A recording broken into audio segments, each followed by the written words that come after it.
Welcome to the Hospital Medicine Unplugged podcast. Great to be here. Today, we're undertaking I think, really critical deep dive into a syndrome that arguably defines the acuity of our hospitalized patients' delirium. Absolutely. It's something we see constantly. Right. And despite being such a major driver of adverse outcomes, it frequently remains underappreciated, maybe even mismanaged on our general wards and, of course, in the ICU. Yeah, definitely under-recognized sometimes, especially the quiet type. So our mission today is really to move past just the basics and rigorously review the strongest evidence for prevention and management, making sure we optimize our approach for the acute care setting where we work. Sounds good. Because it is, I'd argue, the most important acute neurocognitive challenge we face in the hospital setting. Agreed. When we talk about delirium, we're really discussing acute brain failure. It's like a systemic signal that the patient's whole system is overwhelmed. That's a great way to frame it, acute brain failure. Exactly. And the clinical definition, as laid out by DSM-5, is key here. It's defined as an acute disturbance in attention, awareness, and cognition. Right. But what really makes it distinct is the temporal course. These changes develop over a short period, we're talking hours or days, and they absolutely must follow a fluctuating course throughout the day. That fluctuation piece is it's the single most important diagnostic feature, isn't it? It really is. It's what separates acute delirium from, say, the stable cognitive baseline you might see in dementia. Precisely. And if we're looking for core features to screen for, the most sensitive one, sort of the gateway symptom, it always seems to come back to attention. Always attention. Yeah, we're looking for a measurable disturbance in the patient's ability to, direct, focus, sustain, or even shift their attention. If they can't sustain attention, they just can't effectively process sensory input or follow commands. That leads to that global disorganization we recognize as delirium. Exactly. And the sheer scale of this problem necessitates this kind of deep dive. I mean, the epidemiology is just staggering, particularly among vulnerable populations. Oh, it's huge. We see prevalence rates anywhere from, 11% to maybe 42% in general medical inpatients. That just reflects the sheer number of systemic illnesses that can trigger it. Right. And then if you look at high-risk, older surgical populations, think hip fracture repair, cardiac surgery, that rate can just soar. We're talking up to maybe 87%. 87%. That's astonishing. It is. In these high-risk groups, delirium is almost the expected physiological response unless you're really proactive with preventative measures. And we just can't allow ourselves to normalize those numbers because the associated outcomes are, frankly, devastating. We know delirium is an independent risk factor for accelerated functional decline, cognitive decline, too. Absolutely. Increased risk of falls. Yes, and profound morbidity that extends way beyond the acute hospitalization itself. The ripple effects are just immense. Delirium is strongly linked to prolonged length of stay, significantly higher healthcare costs. Which is a huge system issue. Huge. And critically, higher rates of institutionalization post-discharge. Patients lose their independence because of this. But I think the most chilling statistic for us as clinicians is the mortality signal. A delirium diagnosis is independently associated with an elevated short-term and long-term mortality risk, often showing something like a 2 to 3-fold increase in death at 1 year. Wow. It's signaling a severe acute failure of the body's homeostatic mechanisms. That really sets the stage then. We have to address the why, the pathophysiology. Because if we understand the mechanism, maybe we can identify better therapeutic targets. Exactly. And framing this as acute brain failure, like you said, forces us to recognize it as an organ system failure, not just some behavioral problem. Right. And the synergistic model of acute brain failure is probably the best framework we have. Delirium happens when predisposing vulnerabilities, the patient's baseline frailty or risk factors, are just overwhelmed by acute precipitating insults. Vulnerability plus insult. Basically, yes. The common pathway is this global cerebral dysfunction, but the underlying mechanisms seem to involve specific chemical and structural disruptions in the brain. Okay, so let's start with the classic theory. Neurotransmitter imbalance. Yeah. This has been the focus for decades, right? Particularly centering on acetylcholine and dopamine. That's the core theory, yes. It highlights acetylcholine deficiency and a relative dopamine excess. Acetylcholine is just indispensable for attention, memory consolidation, general cortical arousal. All the things that go wrong in delirium. Exactly. So when its function is impaired, and this is often caused directly by medications with anticholinergic properties, it's a potent precipitator of delirium. So that gives us our first really high-yield target. Scrutinizing anticholinergic drug use. Absolutely crucial. Can you give us a few examples? Some specific common hospital meds that carry a significant, maybe sometimes unexpected, anticholinergic load Yeah. that we really need to be vigilant about. Yeah, definitely. The classic obvious agents are things like scopolamine patches, older tricyclic antidepressants, some of the bladder antispasmodics. Sure. But we often overlook the hidden contributors. Common allergy medications like diphenhydramine Benadryl, which is so frequently given for sleep or itching. Right, it's ubiquitous. It is. And even certain GI medications, particularly older H2 blockers like cimetidine, which can cross the blood-brain barrier. Using tools like the anticholinergic cognitive burden scale can help identify these risks, but honestly, the clinical bottom line is just like minimize or eliminate them entirely if you can. Minimize or eliminate. Okay.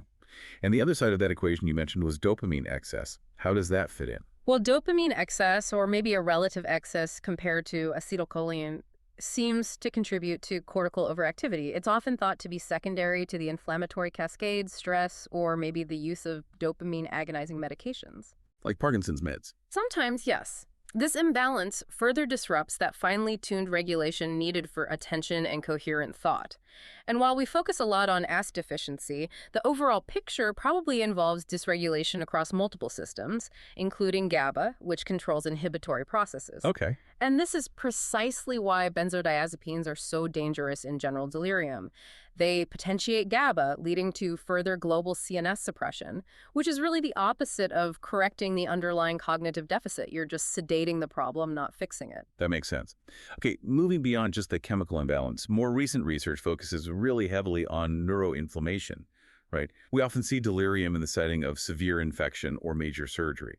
How does that systemic inflammation translate into acute brain failure? Yeah, that's a really active area of research. Systemic inflammatory states, whether it's sepsis, severe trauma, or even the sterile inflammation after major surgery, they generate this flood of circulating pro-inflammatory cytokines. Things like IL-1, IL-6, TNF-alpha. The usual suspects. The usual suspects.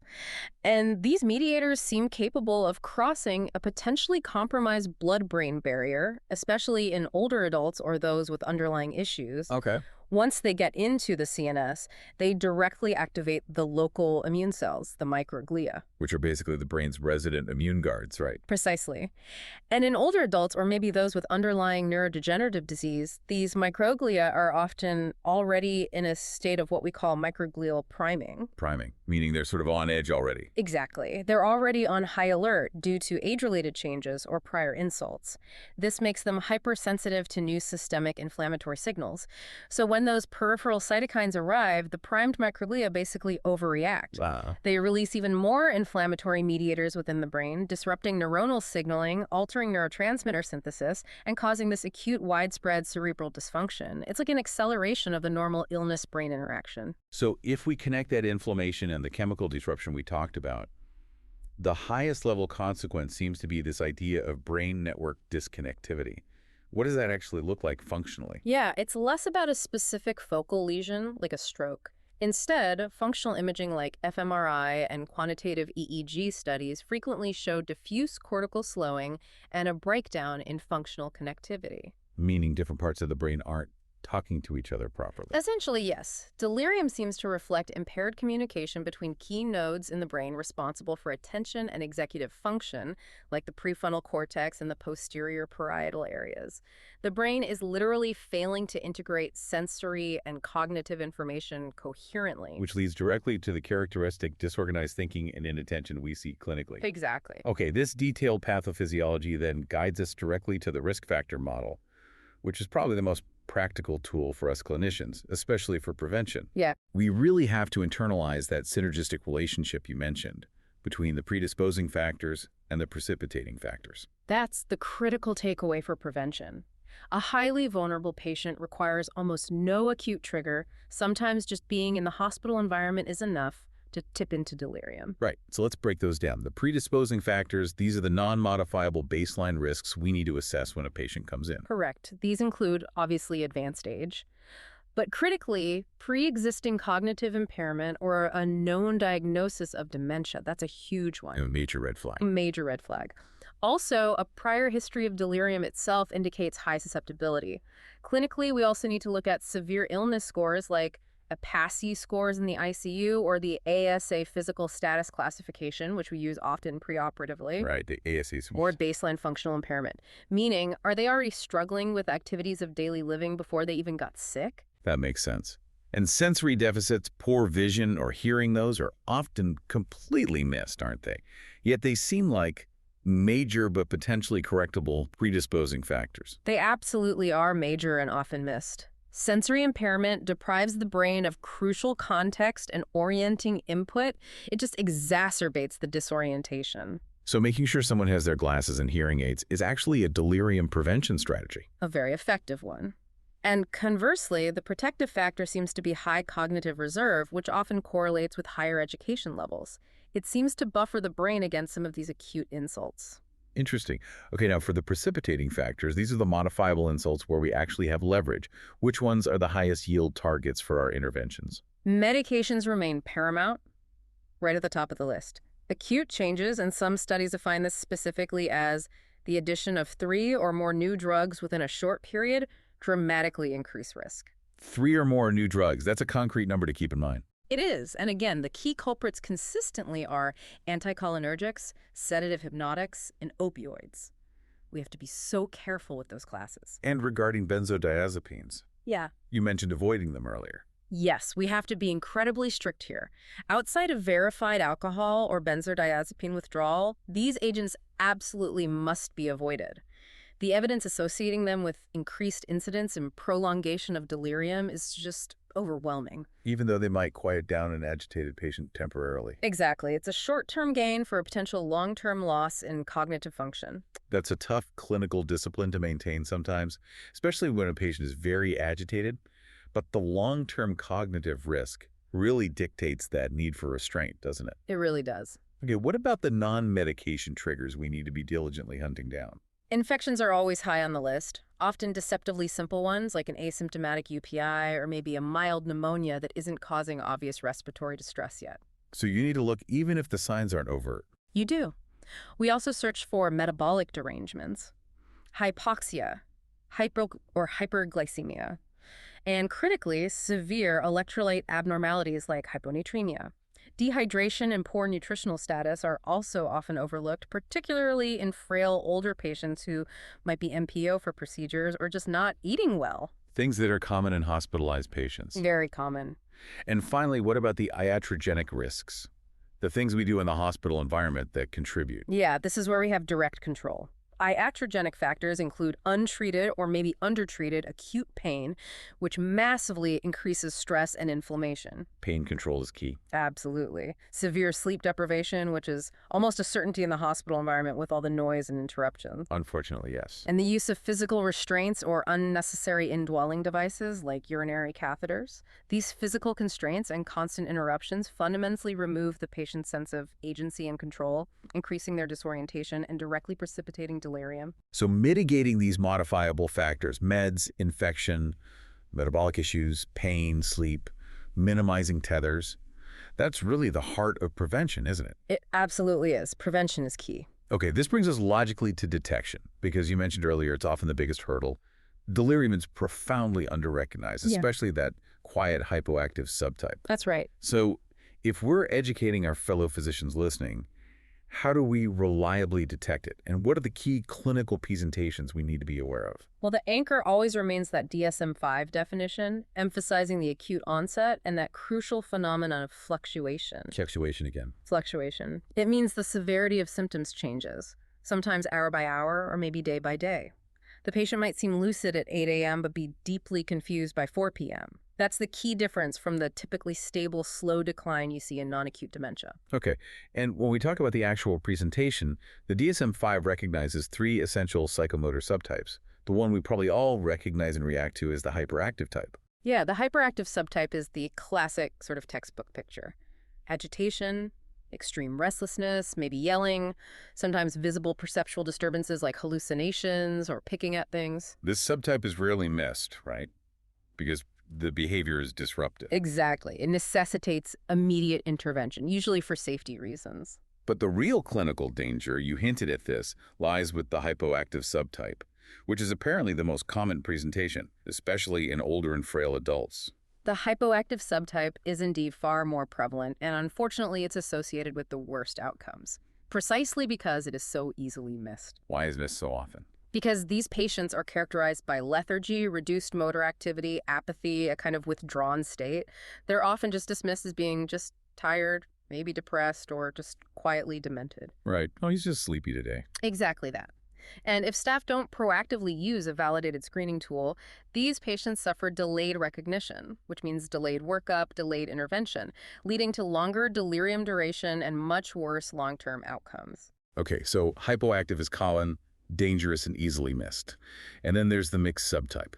Right. The mixed subtype is where patients fluctuate between periods of hyper and hypoactivity. They might be agitated in the morning and then almost stuporous by the afternoon. Given all this variability, it sounds like early, systematic, and standardized screening is basically non-negotiable if we want to catch this. Absolutely non-negotiable. So what's the gold standard bedside tool we should be using or encouraging our teams to use? The gold standard really remains the confusion assessment method, or the CAM.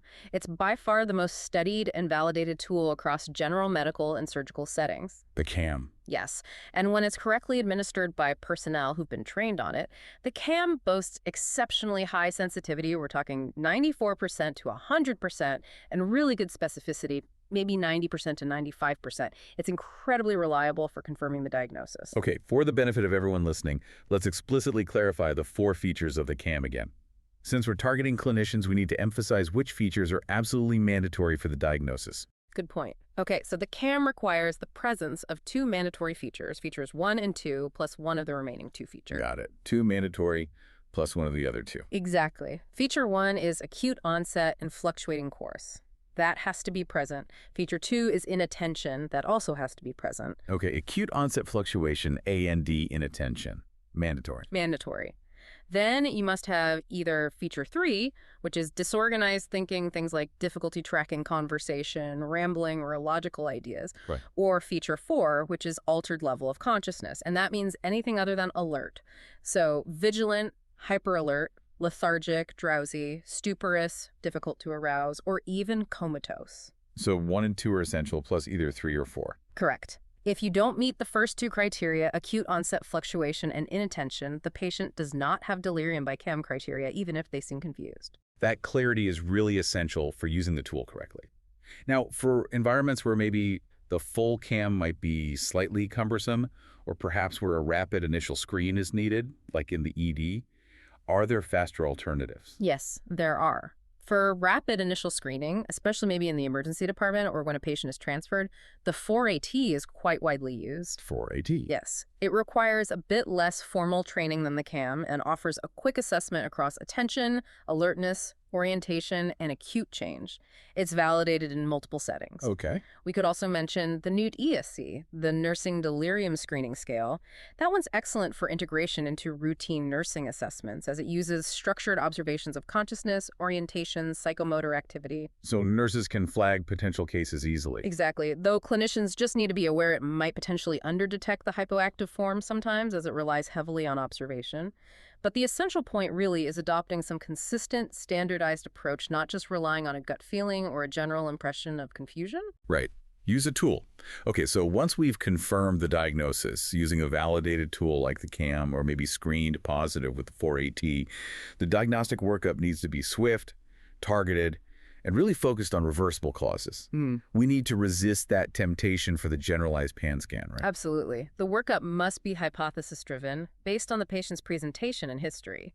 But the common causes dictate a core set of initial tests. What should that initial lab panel generally look like? Routine labs should usually include a complete blood count looking for anemia or signs of systemic infection, a comprehensive metabolic panel, electrolytes, renal function, liver function, glucose, and a urinalysis, often with culture, given how common UTIs are as triggers. So CBC, CMP, UA, basic but high yield. Exactly. We're looking for those common acute physiological insults. Things like toxicology screens, including alcohol levels, should really be reserved only for cases where there's clinical suspicion or a suggestive history, not as a blanket rule for everyone. Makes sense. And regarding neuroimaging CT or MRI of the brain, we need to be cautious about just ordering it indiscriminately, right? balancing the potential diagnostic yield against the risks of moving a potentially agitated, delirious patient to a noisy scanner. Absolutely critical point.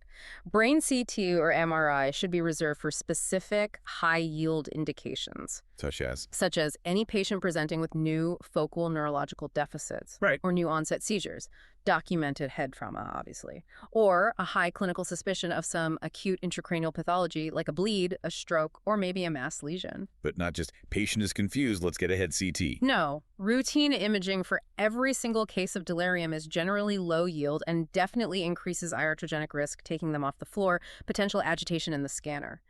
The main management focus has to be on quickly identifying and correcting the underlying physiological or infectious insult that's likely revealed by that targeted lab workup. Okay, so find the trigger and fix it. Now, moving into the management phase, this is where the conversation really fundamentally shifts, doesn't it? Because the strongest evidence does not support medication as the primary treatment. Correct. The cornerstone of management is the multi-component non-pharmacologic intervention bundle. Before we even get to the bundles, though, the first steps are always to address those identified modifiable contributors we found in the workup, right? Absolutely.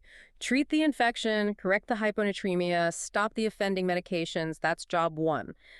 But once that's underway, the foundation for both preventing delirium in the first place and helping it resolve once it's started is that non-pharmacologic approach. We have truly irrefutable data supporting this strategy. Okay, let's talk about that data.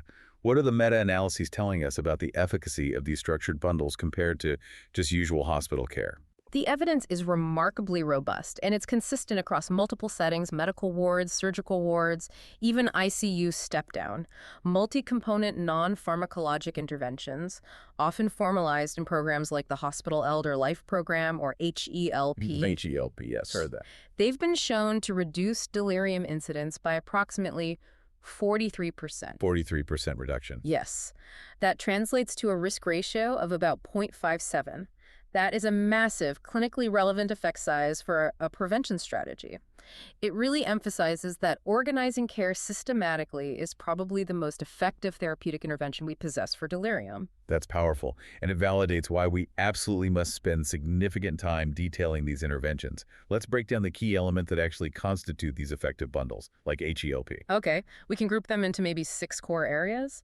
They all focus on trying to reestablish normal physiological and cognitive routines for the patient within the disorienting hospital environment. Makes sense. What's the first area? First is reorientation and cognitive stimulation. This means providing frequent, consistent reminders of time, place, and the situation. Practically, it means making sure patients have clocks and calendars visible. Having consistent staff assignments helps. Engaging the patient in meaningful, focused conversation multiple times a day. So actively talking to them, not just at them during tasks. Exactly. And family involvement here is often critical for providing that familiarity and emotional grounding. Okay. Reorientation. What's next? Probably addressing the single greatest disruptor in the hospital. Sleep. You got it. That's the second pillar. Sleep hygiene. We have to actively work to minimize light and noise at night. This means using simple strategies like earplugs and eye masks, maybe promoting quiet time, and critically, clustering care activities. Clustering care, meaning doing multiple things at once when you have to go in. Yes, exactly. We need to actively challenge unnecessary nighttime interruptions like routine 2 a.m. vital signs or blood draws unless they are absolutely clinically essential for that specific patient at that time. Promoting a designated quiet period, say between midnight and 6 a.m., is crucial for allowing restorative sleep. That requires buy-in from the whole team, nursing especially. It requires a culture change, absolutely. Okay, third is addressing physical stagnation, right? Promoting mobility. Yes. Early mobilization and physical therapy as tolerated is crucial. The goal is simply to get the patient out of bed and moving as quickly and as safely as possible. This involves PT and OT consults, maybe starting on day 1 or 2 post-op or admission, encouraging sitting up in a chair for meals, ambulation in the hallways whenever safe. Why is mobility so important for the brain? Well, mobility is directly tied to improving overall physiological status, circulation, oxygenation. But it also reduces that sense of isolation and disorientation that comes from being stuck in bed in a strange room. It helps reground them. Okay. And the often missed element you mentioned earlier, sensory input. Fourth is sensory optimization. It sounds simple, but if a patient relies on eyeglasses or hearing aids at home, they must have immediate access to them in the hospital, and they must be encouraged and helped to use them consistently. It's hard to be oriented if you can't see or hear properly. Exactly. Denying a patient their primary sensory connection to reality rapidly accelerates disorientation. We have to make sure those aids are functioning, clean, and properly fitted. It's a basic nursing and medical responsibility. Okay, sensory optimization. What else? Rounding out the holistic environment and core needs. Right. Fifth is optimizing the environment and family engagement. This involves things like ensuring proper ambient lighting, keeping it bright during the day to support the circadian rhythm, then dimming lights at night, noise reduction strategies where possible, and family presence, when feasible, provides invaluable reassurance and reorientation. Bringing in familiar objects from home can help too. Little things that make the room feel less alien. Exactly. And finally, number 6, we must ensure basic physiological needs are met. This means meticulous attention to adequate hydration and nutrition, prompt correction of any fluid or electrolyte deficits we find, and robust bowel and bladder care. Addressing constipation or urinary retention can sometimes resolve an entire delirium episode on its own. Amazing how often that happens. So these 6 elements, reorientation, cognition, sleep, mobility, senses, environment, family, and basic physiological needs, that's the engine of effective non-pharm management. That's the core of it, yes. Yeah. And these principles are formalized in specific protocols like HLLP and also the ABCDEF bundle, which is used heavily in the ICU setting. Right, the ABCDEF bundle. Can you quickly recap what those letters stand for in the ICU context? Sure. It operationalizes these same principles for critically ill patients. A is for assess, prevent, and manage pain. B is for both spontaneous awakening trials, SATs, and spontaneous breathing trials, SBTs. C is for choice of analgesia and sedation, specifically aiming for non-benzodiazepines. D is for delirium, assess, prevent, and manage. E is for early mobility and exercise. And F is for family engagement and empowerment. The crucial part isn't just the letters, but the integration of all these components into a systematic daily workflow for every ICU patient. A bundle approach. Okay. Despite this overwhelming evidence for non-pharmacologic care, medications inevitably enter the discussion, especially when patients are agitated. Let's be absolutely crystal clear. When is pharmacologic therapy truly indicated, given all the risks we've discussed? Pharmacologic therapy must be strictly viewed as a reserved strategy. Let me repeat that.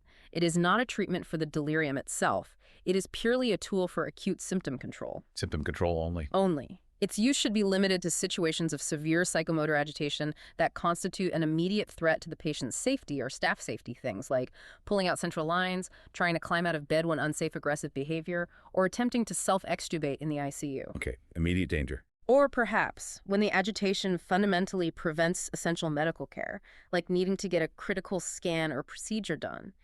And even then, it should only be employed after non-pharmacologic de-escalation measures have been attempted and have clearly failed to control the dangerous behavior. Non-pharm first, always. Okay, so if we absolutely must use medication for safety, the focus usually shifts to antipsychotics. Yeah. What agents are typically used, and what's the guiding principle for dosing, particularly in our older, more vulnerable patients? Right. Antipsychotics are generally the mainstay for severe agitation and delirium. We might use high-potency typical agents like haloperidol, or perhaps second-generation atypicals like quetiapine or olanzapine, maybe risperidone sometimes. Okay. The fundamental principle, regardless of agent, is to use the absolute lowest effective dose for the shortest possible duration. Start low, go slow, especially in older adults. This means starting with extremely conservative dosing, for example, maybe 0.5 to 1 milligram of haloperidol orally or IM. Very low dose. Very low. And we must actively try to titrate down or discontinue the medication as soon as patient safety allows. It's not meant for long-term use. And the major efficacy takeaway needs to be hammered home again, I think, because it really counters the intuition that giving a pill is somehow fixing the underlying confusion. It absolutely bears repeating. Multiple, large, well-conducted trials and subsequent meta-analyses have definitively confirmed that the routine use of antipsychotic agents does not reduce the duration of delirium, the severity of delirium, or mortality associated with delirium. No benefit on the delirium itself. None. They are simply chemical restraints used for safety in emergencies.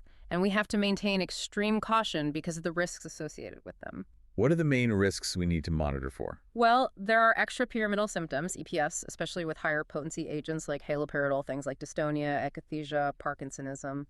There's orthostatic hypotension, sedation, Hmm. and critically, there's dose-dependent QT interval prolongation. QTC prolongation, that's a big one. It is. It means we absolutely must monitor QTC intervals diligently, especially if IV haloperidol is considered, which should generally be avoided outside the ICU anyway due to higher cardiac risk.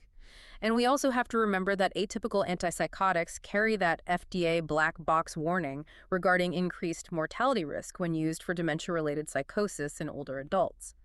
While delirium isn't exactly dementia, the population overlaps and the concern remains. So significant risks, no benefit on the delirium itself, only used for safety, lowest dose, shortest time.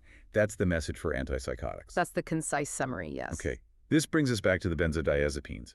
You mentioned they're often the initial reflex for agitation on the wards, but you strongly advised against them in general delirium. Yes, strict avoidance really should be the policy for general delirium, meaning delirium not caused by substance withdrawal. Why are they so bad? Because benzodiazepines work by enhancing the effect of GABA, the brain's main inhibitory neurotransmitter. This leads to global CNS depression, which actually worsens the underlying pathophysiology of delirium. It deepens the confusion, increases sedation, and paradoxically can sometimes cause disinhibition and worsen agitation.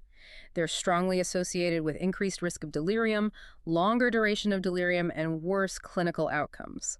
They essentially mask the symptoms without addressing the cause and can easily tip a patient from agitated delirium into a stupor. So avoid, avoid, avoid. Is there any indication for them? Yes, there is one sole non-negotiable indication for using benzodiazepines in the context of delirium. Which is? Delirium caused by established withdrawal from either alcohol or benzodiazepines themselves.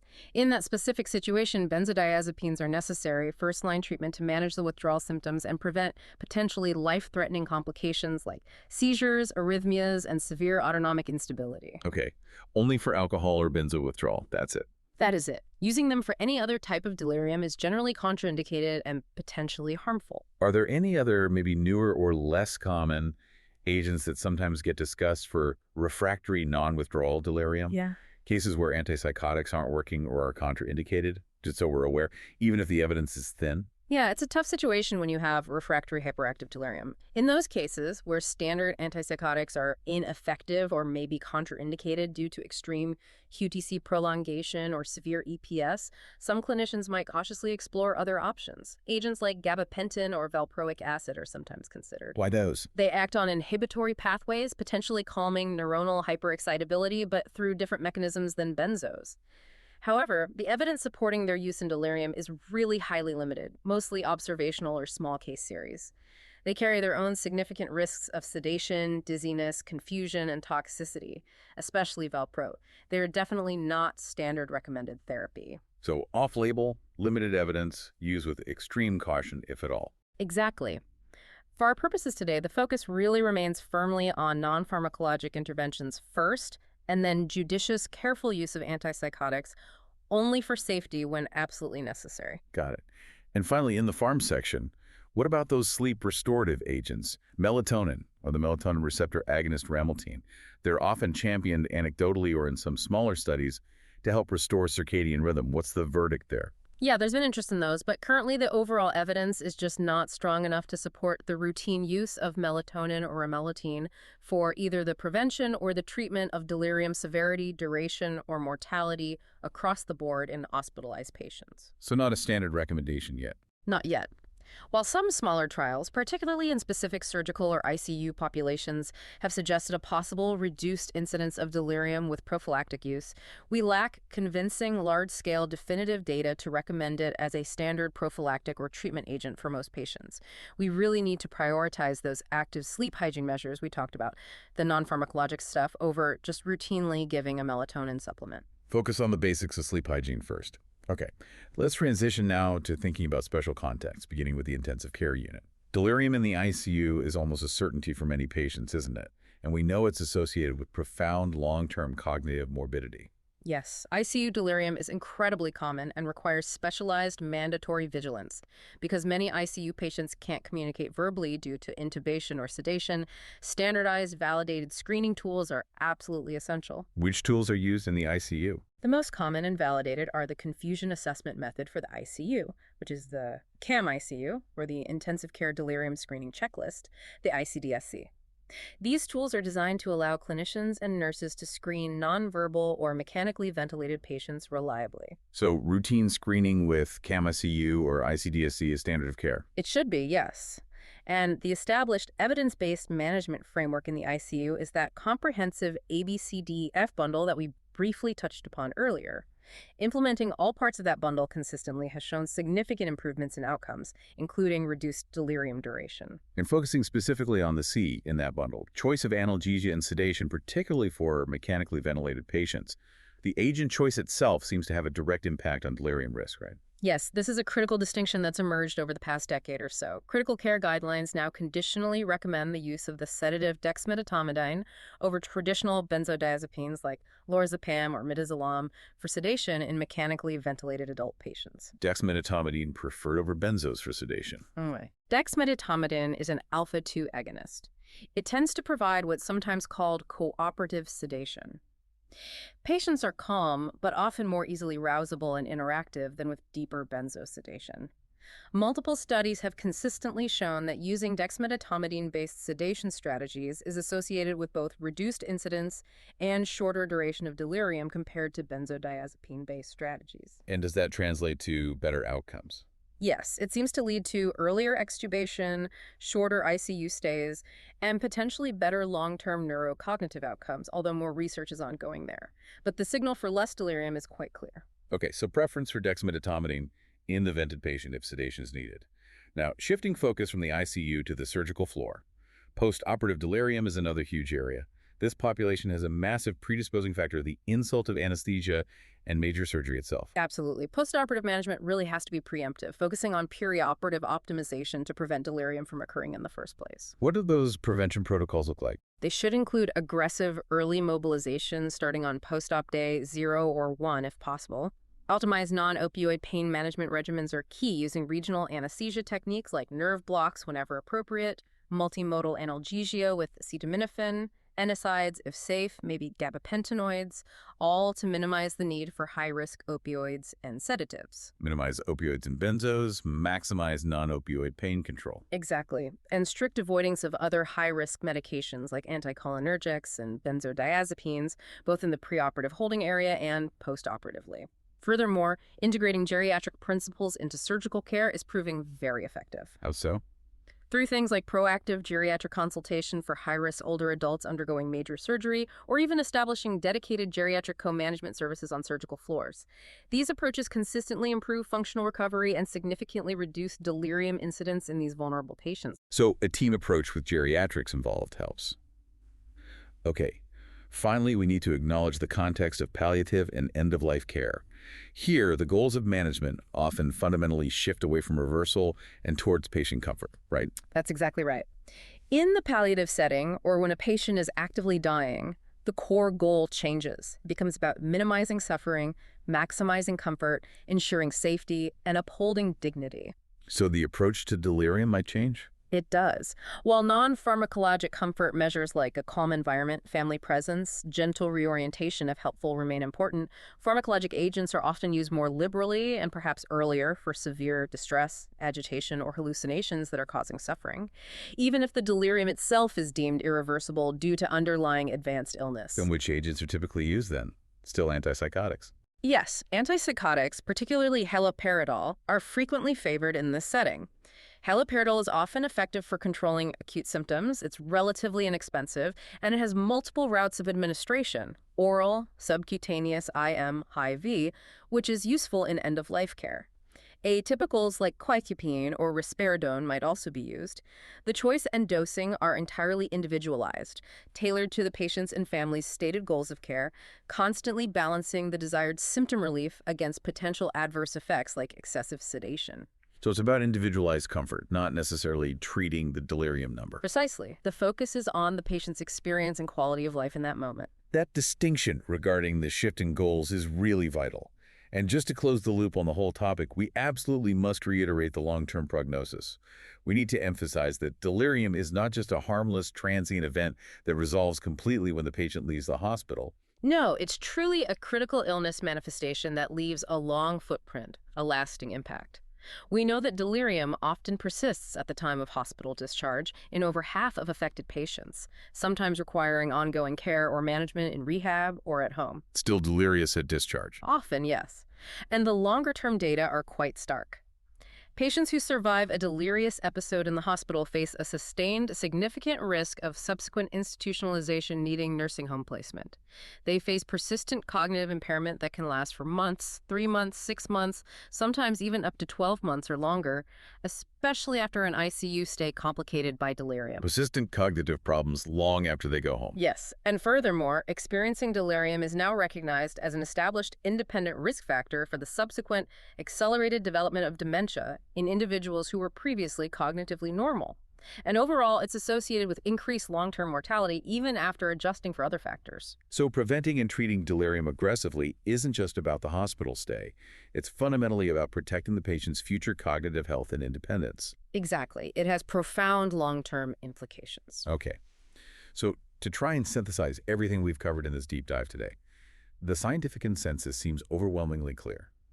Multi-component non-pharmacologic interventions, things like the HELP program, meticulously addressing sleep, orientation, mobility, sensory needs, hydration, nutrition. These are the absolute foundation for both prevention and management of delirium across all hospital settings. Absolutely, the foundation. And the evidence shows they work, achieving that remarkable 43% reduction in incidence when implemented well. And conversely, we really have to internalize the understanding that pharmacologic agents, antipsychotics mainly, are strictly safety tools. They are reserved only for severe agitation posing immediate risk. They are not treatments for delirium itself. Right. And they carry significant risks, including EPS, sedation, QTC prolongation, and potentially increased long-term mortality signals, especially in the elderly.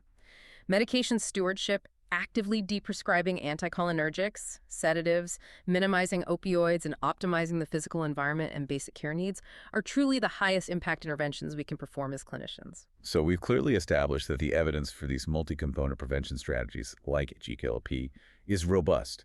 I mean, a 43% reduction in incidence is phenomenal for any intervention in clinical medicine. It really is. Yet, widespread, sustainable implementation of these structured bundles remains frustratingly heterogeneous across different hospitals and systems.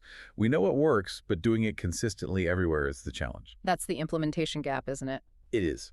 And this raises, I think, the essential final question for us, for everyone listening who works in hospital medicine and is dedicated to evidence-based practice.